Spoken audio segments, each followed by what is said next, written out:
Opinion Operation Sindoor. India punishes Pakistan's terrorism. On April 22, 2025, 5 Pakistan-sponsored terrorists belonging to the Resistance Front (TRF) Lashkar-e-Taiba carried out a deadly and heinous attack on tourists in Bais Aran Valley, which is near Pahalgam town in Anantnag district. The attackers asked the tourists for their names and religious identities and targeted Hindu men.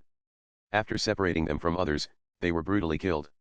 Hindu women were reportedly spared, with the perpetrators stating that they should recount the horrors of the attack to India's Prime Minister, Narendra Modi. The barbaric attack sent shockwaves across the nation, igniting widespread grief, condemnation, and a unified call for justice. Countries across the world including the US, UK, Russia, France, Israel, Saudi Arabia, UAE also condemned the attacks unequivocally and expressed condolences with the victims of the attack. In the early hours of May 7, 2025, India carried out a coordinated tri-services operation involving the Army, Navy, and Air Force IAF, striking 9 terror facilities across Pakistan and Pakistan-occupied Kashmir (Pak). Among the Pakistani targets were camps located in Bahawalpur, Muridka, Sarjal, and Murmunajoya, regions known for harboring and facilitating terrorist activities.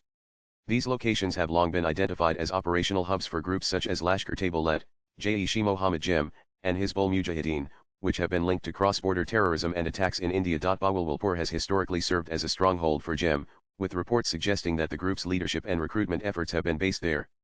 Muridka, on the other hand, has been widely recognized as the headquarters of LET, with extensive infrastructure allegedly used for training and indoctrination. Sarjal and Murmunajoya are sites for militant training and logistical operations. The government of India stated our actions have been focused, measured, and non-escalatory in nature. No Pakistani military facilities have been targeted. India has demonstrated considerable restraint in selection of targets and method of execution. Hours later, the Pakistan Air Force responded by launching an attack on multiple locations within India, accompanied by retaliatory long-range artillery fire. Pakistan's military media wing, the Inter-Services Public Relations (ISPR), issued a statement declaring Pakistan will respond to it at a time and place of its own choosing. It will not go unanswered. Over the years, Pakistan has tried to keep Indian military strategists on tenterhooks by adopting US President's Cold War massive retaliation policy by threatening a devastating nuclear response to any conventional attack by India. India countered Pakistan by developing Cold Start strategy while Pakistan attempted to thwart it by developing short-range tactical nuclear missiles. In 1965, Cold War strategist Herman Kahn defined 44 rungs on a metaphorical ladder of escalating conflict which spanned from diplomatic maneuvering to full-blown existential war. This helped strategists calculate and define deterrence and escalation control. Figure 1. In 2011, Rodney Jones defined 19 rungs on a nuclear escalation ladder with focus on India, Pakistan, China, and how each country viewed deterrence and escalation. The 19 rungs covered the entire spectrum from diplomatic maneuvering to full-blown nuclear war.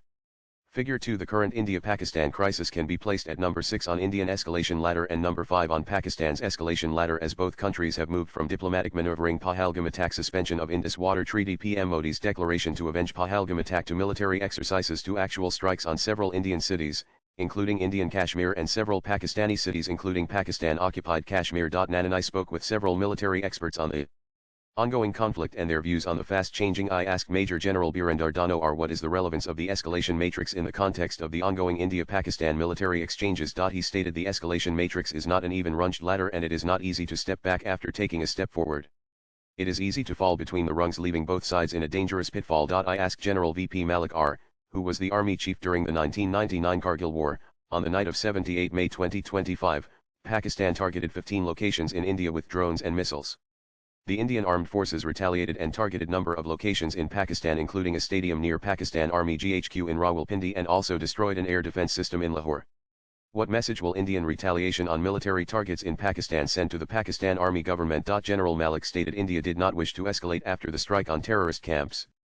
But if Pakistan does that, it will respond strongly and cause proportionate damage anywhere with precision. I asked Lieutenant General Sanjay Kulkarni R., former Director General, Infantry, who participated in Operation Meghdoot and unfurled the national flag on Bilafongla has Operation Sindoor and Indian military strikes on May 8, 2025, called out Pakistan's nuclear bluff. He said, the nuclear bluff hasn't just been called out now but it was also called out during the Kargil War in 1999 when India kept Operation Vijay limited to Kargil.